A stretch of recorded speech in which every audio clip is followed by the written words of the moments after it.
آگے پھر سورہ یوسف ہے. سورہ یوسف جو ہے یہ حضرت یوسف علیہ السلام اللہ کے بڑے برگزیدہ پیغمبر گزرے ہیں، اور یہ ایک واحد صورت ہے کہ جو پوری کی پوری یعنی ایک طویل صورت ہے، 12 رکوع ہیں، اور اس کے باوجود یہ پوری کی پوری اکٹھی نازل ہوئی ہے. یہ نازل کیسی ہوئی تھی کہ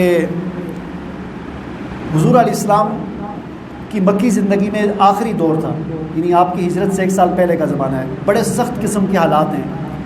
ابو طالب جو ہے وہ فوت ہو گئے ہیں، حضرت خدیجہ رضی اللہ تعالیٰ عنہ بھی فوت ہو گئی ہیں، اور حضور علیہ السلام کو قتل کرنے کے منصوبے بنائے جا رہے ہیں.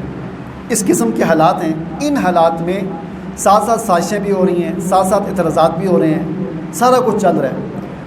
تو مدینہ کے جو یہودی تھے انہوں نے مکہ کے لوگوں سے کہا، مشرکین سے کہا کہ تمہارے اندر جو آدمی نبوت کا دعویٰ کر رہا ہے اس سے ایک چیز پوچھو، اگر اس نے وہ چیز تمہیں ٹھیک ٹھیک بتا دی تو وہ پھر واقعتاً اللہ کا نبی ہے، اگر اس نے وہ چیز تمہیں نہ بتا سکا تو پھر وہ نبی نہیں ہوگا. وہ چیز کیا ہے؟ اس سے پوچھو کہ بنی اسرائیل جو قوم ہے یہ شام سے مصر کیسے پہنچے. ان کا اصل وطن تو شام تھا، بعد میں بنی اسرائیل سارے پھر مصر میں یہ ان کی آبادی چلتی رہی، تو شام سے مصر کیسے پہنچ گئے. یہ وہ بات تھی کہ اس بات کا عرب کے لوگوں کو نہیں پتہ تھا سوائے یہودیوں کے، یہودیوں کو پتہ تھا. اس لیے انہوں نے یہ سوال کیا، اگر یہ واقعتاً اللہ کا نبی ہوا تو پھر یہ بتا دے گا کہ کیا کیا ہوا تھا، اگر یہ اللہ کا نبی نہ ہوا تو یہ نہیں بتا سکے گا. چونکہ حضور صلی اللہ علیہ وسلم بھی عرب تھے، تو اللہ تعالیٰ نے پھر جب یہ سوال کیا گیا، مشرکین نے آپ سے سوال کیا ہمیں بتائیں جی بنی اسرائیل شام سے مصر کیسے پہنچ گئے. وہ اصلاً تو شام کے ہیں، تو ان کی آبادی پھر آگے مصر میں چلی، اور وہ پورا قوم فرعون، قوم موسیٰ، اور پھر آگے حضرت داؤد اور حضرت سلیمان، اور سارا سلسلہ چلتا رہا مصر میں. یہ وہاں کیسے پہنچ گئے؟ تو اس وقت پھر اللہ تعالیٰ نے یہ پوری صورت حضور نبی کریم صلی اللہ علیہ وسلم پر اکٹھی نازل کی. اس میں پوری اس کی تاریخ بیان کی گئی ہے کہ کیسے پہنچے. اور پھر حضور علیہ السلام نے جس وقت اس صورت کو پڑھا اور سنایا، تو اس صورت میں ایک تو بڑی حیرانگی کی بات یہ ہے کہ 12 رکوع ایک دم سے حضور علیہ السلام کو یاد ہو جانا. جب ظاہر وحی آئی یاد کر دینا، اتنی بڑی صورت کو یاد کر لینا، یہ بھی بڑی عجیب بات تھی. اور پھر بعین ہی اسی طرح اس پورے واقعے کو بیان کرنا کہ جو شاید یہودیوں کو بھی اتنی تفصیل کے ساتھ نہ پتہ ہو، تو یہ بڑا ایک معجزے والی بات تھی. بہرحال اس میں پورا یہ واقعہ بیان ہے کہ جیسا کہ پیچھے بھی ہم نے پڑھا کہ حضرت ابراہیم علیہ السلام کو اللہ تعالیٰ نے بیٹا دیا حضرت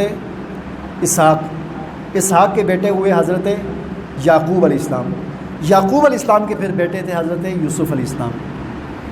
حضرت یعقوب علیہ السلام کے 11-12 بیٹے تھے، ان میں ان کی 2 بیویاں تھیں. ایک بیوی سے 10 بیٹے تھے، اور دوسری بیوی سے یہ حضرت یوسف اور بنیامین 2 یہ تھے، یہ الگ تھے. تو اس صورت میں آگے پھر وہ واقعہ اللہ نے بیان کیا ہے کہ حضرت یوسف علیہ السلام، حضرت یعقوب علیہ السلام کو حضرت یوسف بہت اچھے لگتے تھے. ظاہر ہے بعض اوقات کوئی بیٹا ایسا ہوتا ہے کہ باپ ہر وقت اس کے ساتھ ہی زیادہ اٹیچ رہتا ہے. تو باقی جو بیٹے تھے جو دوسری بیوی سے تھے 10 بیٹے، انہوں نے آپس میں ان کو حسد ہوا. انہوں نے کہا کہ یہ کیا بات ہے کہ ہمارا والد جو ہے ہر وقت یوسف کے ساتھ ہی لگا رہتا ہے، ہماری طرف کوئی توجہ نہیں دیتا. تو ان کے دل میں ایک حسد پیدا ہوا کہ ایسا کرتے ہیں کہ اس یوسف کو کہیں غائب کر دیتے ہیں. مشورہ ہوا، کسی نے کہا مار دیتے ہیں، کسی نے کیا کرتے ہیں. تو ایک بھائی ایسا تھا ان میں سے، وہ جو تھوڑا سا رحم دل تھا، اس نے کہا نہیں مارتے نہیں ہیں، قتل نہیں کرتے، ایسا کرتے ہیں کہ کہیں چھوڑ کے آ جاتے ہیں، کسی کنویں میں پھینک دیتے ہیں، کوئی جنگل میں چھوڑ دیتے ہیں، وہاں سے کوئی قافلے شافلے گزرتے رہتے ہیں، کوئی اٹھا کے لے جائے گا. ظاہر ہے پہلے زمانے میں غلامیاں بھی ہوتی تھیں، غلام ہوتے تھے. جس طرح آج کل مثال کے طور پر جو چیز بکتی ہے نا، پہلے انسان بکتے تھے، غلام بنا کر بکتے تھے، انسان بھی بکتا تھا. اس لیے کہیں سے بھی کوئی انسان اگر اکیلا مل جاتا تھا تو لوگ اس کو اٹھا لیتے تھے.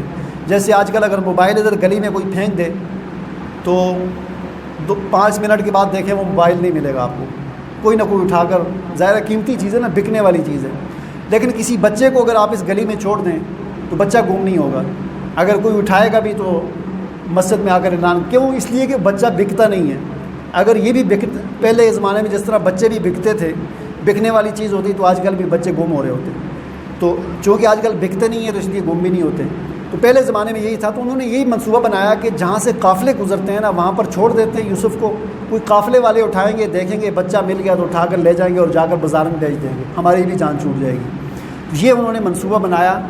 اور حضرت یوسف علیہ السلام کو والد سے لے کر گئے کہ ہم جنگل میں جاتے ہیں، ادھر لکڑیاں لاتے ہیں یا کوئی بھی کام کے لیے جاتے ہیں، ساتھ لے کر گئے۔ والد نے خاص تاکید کی کہ اس کا خیال کرنا ہے، کہیں گم نہ ہو جائے تم سے۔ انہوں نے کہا ہم 10 بھائیوں کے موجودگی میں ہمارا بھائی کیسے گم ہو سکتا ہے۔ بہرحال وہ لے کے گئے، ان کا تو منصوبہ تھا، وہاں پر گئے اور جا کر انہوں نے یوسف علیہ السلام کو ایک کنویں کے اندر پھینک دیا، اور ان کی جو قمیص تھی اس قمیص پر جو ہے ایک بکریاں، ان کا اپنی بکریاں تھیں، ایک ذبح کر کے اس کا خون لگا دیا اور لا کر والد کو دی رات کو کہ ہم دوڑ لگا رہے تھے، کھیل رہے تھے جنگل میں، تو یوسف کو ہم نے اپنے سامان کے پاس بٹھایا تھا کہ تم ادھر سامان کے پاس بیٹھو، ہم دوڑ لگا رہے ہیں۔ تو ہم 10 بھائی دوڑ لگا رہے تھے، واپس آئے تو دیکھا تو بھیڑیے نے کھا لیا تھا اسے۔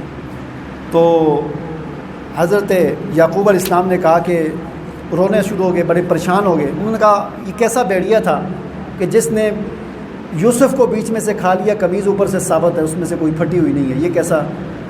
ان کو اندازہ ہو گیا قمیض تو بالکل صحیح سلامت ہے، پھٹی ہوئی نہیں ہے، بس خون لگا ہوا ہے۔ انہوں نے کہا یہ کیسا بھیڑیا تھا کہ بیچ میں سے یوسف کو کھا گیا اور اوپر سے قمیض پھٹی ہوئی نہیں ہے۔ بہرحال ان کو اندازہ ہو گیا کہ میرے بیٹوں نے یہ کچھ کیا ہے، لیکن کہا کہ اب میں کیا کر سکتا ہوں، فصبر جمیل، اب صبر ہی کر سکتا ہوں، اور تو میرے پاس کوئی حل نہیں ہے۔ اور وہاں سے ایک قافلہ گزر رہا تھا اور اس قافلے والوں نے کنویں کے اندر پانی نکالنے کے لیے ڈول پھینکا، تو یوسف علیہ السلام نے اس کو پکڑ لیا اور اس طرح وہ باہر نکالا انہوں نے۔ تو وہ بڑے خوش ہوئے کہ ہمیں ایک لڑکا مل گیا، 12-14 سال عمر تھی، 15 سال، اور پکڑ کر لے گئے کہ ہمیں ایک بچہ مل گیا۔ اور پھر یہ قافلہ جا رہا تھا مصر کی طرف، اور مصر کے بازار میں جا کر اس کو یوسف علیہ السلام کو بیچ دیا منڈی میں، وہاں منڈیاں لگتی تھیں غلاموں کی، تو منڈی میں بیچ دیا۔ وہاں سے وہاں کی جو حکومت تھی، حکومت کا ایک افسر تھا، جس طرح وزیر خزانہ ہوتا ہے، اس کے وہاں کے خزانے کا، اس نے یوسف علیہ السلام کو خرید کر اپنے گھر میں لایا۔ اس کی بھی اولاد نہیں تھی، اس نے اپنی بیوی سے کہا کہ ہماری اولاد نہیں ہے، تو یہ لڑکا بڑا خوبصورت بھی ہے، بڑا سمجھدار ہے، اس کی ہم غلاموں کی طرح اس کو ہم نہیں رکھیں گے، اس کو ہم بیٹوں کی طرح رکھیں گے، اور تاکہ یہ ہمارے ساتھ بھی بیٹوں کی طرح ہی رہے اور ہم اس کو اپنا بیٹا بنا لیتے ہیں۔ اس طرح انہوں نے پرورش کی حضرت یوسف علیہ السلام کی، یعنی ایوان وہاں کی حکومت کے اندر، وہاں کے جو تھا اس کے اندر ان کی پرورش ہوئی، مزید بڑے ہوئے۔ پھر آگے وہ سارا واقعہ اس صورت کے اندر آتا ہے کہ ان کی بیوی نے غلط ارادے کے ساتھ یوسف علیہ السلام پر ہاتھ جو ہے وہ آگے کیا، لیکن اللہ تعالیٰ نے یوسف علیہ السلام کو بچایا، اور آگے سے پھر اس کا خاوند آ گیا، اور وہ پھر عورت نے الزام بھی یوسف علیہ السلام پر جھوٹا لگا دیا، تو یوسف علیہ السلام کو پھر اس طرح جیل میں ڈال دیا گیا، اور پھر جیل کے اندر بھی انہوں نے تقریباً 9 سال گزارے، معمولی عرصہ نہیں ہے، 9 سال بے گناہ جیل کے اندر بند رہے۔ اور پھر اس جیل کے اندر سے نکلنے کا جو واقعہ ہے وہ بھی بڑا دلچسپ ہے، انشاءاللہ اس کو ہم پھر کل دیکھیں گے۔ اللہ تعالیٰ سے دعا ہے کہ اللہ تعالیٰ نے سمجھنے کی توفیق عطا فرمائے۔